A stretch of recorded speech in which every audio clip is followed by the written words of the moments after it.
Hello friends, welcome to Sabari electronics. दोस्तों, आज की वीडियो का टॉपिक रहेगा डायोड का वोल्टेज ड्रॉप क्या होता है। जैसा कि आपको पता ही होगा, डायोड एक सेमीकंडक्टर डिवाइस होता है जो करंट को एक डायरेक्शन में फ्लो करता है और दूसरी डायरेक्शन में करंट को ब्लॉक करता है। ये डायोड इलेक्ट्रॉनिक्स में बहुत ही महत्वपूर्ण होता है, खास तौर पर रेक्टिफायर और सिग्नल मॉड्यूलेशन के लिए। जब डायोड फॉरवर्ड बायस होता है, यानी कि जब एनोड को पॉजिटिव और कैथोड को नेगेटिव दिया जाता है, तब इस पर एक स्पेसिफिक वोल्टेज ड्रॉप हो जाता है। इसी को ही हम डायोड का ड्रॉप वोल्टेज कहते हैं। जब एक सिलिकॉन डायोड को फॉरवर्ड बायस किया जाता है तो उस पर आमतौर पर 0.7 वोल्ट का ड्रॉप होता है। इसका मतलब है कि अगर आप डायोड को एनोड यानी कि दोस्तों ये वाला है, पर 0.7 वोल्ट से ज़्यादा वोल्टेज लगाते हैं तो डायोड करंट का फ्लो करने लगेगा। जर्मेनियम डायोड के लिए वोल्टेज ड्रॉप अराउंड लगभग 0.3 वोल्ट होता है। ये वोल्टेज ड्रॉप डायोड के मटेरियल और कंस्ट्रक्शन पर डिपेंड करता है। तो आज की वीडियो में हम देखेंगे मल्टीमीटर से टेस्ट करके ये हमारे पास जो डायोड हैं इनका वोल्टेज ड्रॉप कितना है और कैसे मेजरमेंट हम करेंगे। ये बहुत ही स्पेसिफिक वैल्यू होती है। जब भी हम सर्किट का डिज़ाइन करते हैं तो इसको ध्यान में रखना बहुत ही ज़्यादा ज़रूरी हो जाता है।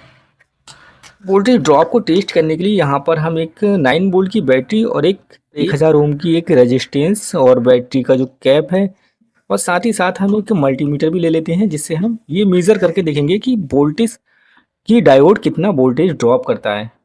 दोस्तों, जब भी हम डायोड का वोल्टेज ड्रॉप टेस्ट करते हैं तो डायोड को हमें फॉरवर्ड वाइज लगाना पड़ता है। तो चलिए दोस्तों टेस्ट करके देखते हैं। तो यहाँ पर हमारे पास में देखिए दोस्तों 3 डायोड हैं, जिसमें सबसे छोटा वाला डायोड लगभग 1 एम्पियर का है।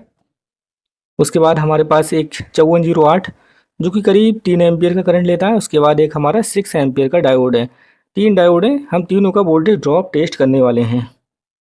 सबसे छोटे वाले डायोड का वोल्टेज ड्रॉप टेस्ट करेंगे। तो यहाँ पर आप देखिए एक सिल्वर कलर की पट्टी है इस वाली साइड में, शायद आपको क्लियर दिखाई नहीं देती होगी। देखिए यहाँ पर देखिए, वाला हमारा कैथोड है और पीछे वाला हमारा एनोड है। एनोड यानी कि पॉजिटिव, कैथोड यानी कि निगेटिव।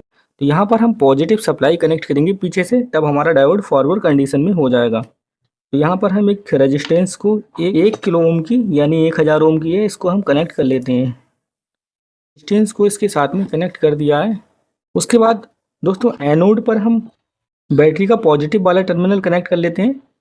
तो एनोड हमारा रजिस्टर के साथ में कनेक्ट करा हुआ है। तो एनोड पर हमने रजिस्टर के दूसरे एंड पर एक पॉजिटिव वायर कनेक्ट कर लिया है और बैटरी का हमने दूसरा वायर डायोड के जो कैथोड टर्मिनल है उसके साथ में हमने कनेक्ट कर लिया है। तो इसके कनेक्शन हमारे कंप्लीट हो चुके हैं। अब हम इस पर वोल्टेज ड्रॉप टेस्ट करके देखेंगे। तो ये हमारे पास मल्टीमीटर है। मल्टीमीटर को हम ऑन कर लेते हैं और इसको हम डीसी वोल्ट रेंज पे सेट कर लेते हैं। तो सबसे पहले हम रेड वायर और ब्लैक वायर पर वोल्टेज को टेस्ट करके देखते हैं यहाँ पर कितने वोल्टेज हमारी बैटरी निकाल रही है। तो यहाँ देखिए फ्रेंड्स 9.20 वोल्ट निकाल रही है।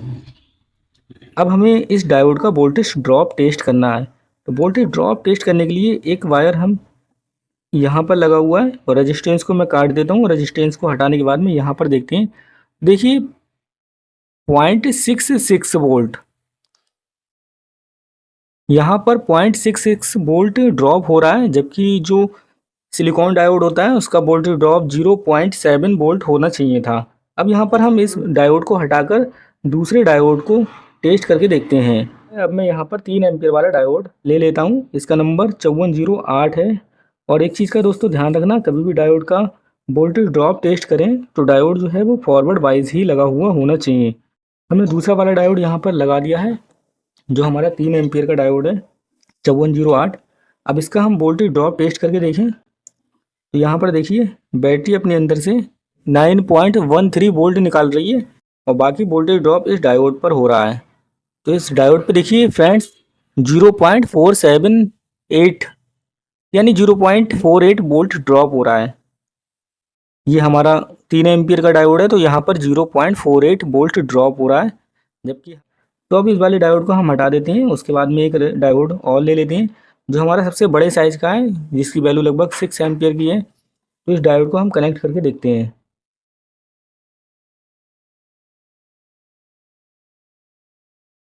यहाँ पर हमने सबसे बड़े साइज़ का डायोड ले लिया है और इसको भी हमने फॉरवर्ड वाइज लगाया है और देखते हैं इस पे वोल्टेज ड्रॉप कितना आ रहा है। तो यहाँ पर देखिए फ्रेंड्स 0.58। यहाँ पर भी देखिए 0.58 या 59 के करीब वोल्टेज ड्रॉप आ रहा है। तो इससे हमें ये पता लगता है जितने भी हमारे सिलिकॉन डायोड होती हैं उनके अंदर भी कुछ ना कुछ वोल्टेज ड्रॉप हो जाता है। ये वोल्टेज ड्रॉप दोस्तों किस लिए होता है? ये वोल्टेज ड्रॉप इसलिए होता है, कोई भी सिलिकॉन डायोड होता है उसको इंटरनली कंडक्ट कराने के लिए कुछ ना कुछ तो वोल्टेज की रिक्वायरमेंट होती है। वही वोल्टेज होता है 0.6 0.7, उसी को ही हम वोल्टेज ड्रॉप कहते हैं। अगर यहाँ पर हमारा शॉर्ट की डायोड होता, यानी कि जर्मेनियम वाला डायोड, ये तो सिलिकॉन डायोड है, तो उसका वोल्टेज ड्रॉप 0.3 होता है।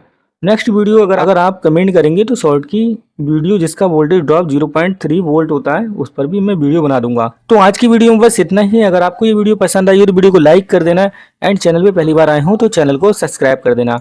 मिलते हैं एक और नई वीडियो में, तब तक के लिए अपना ख्याल रखना। जय हिंद, जय भारत।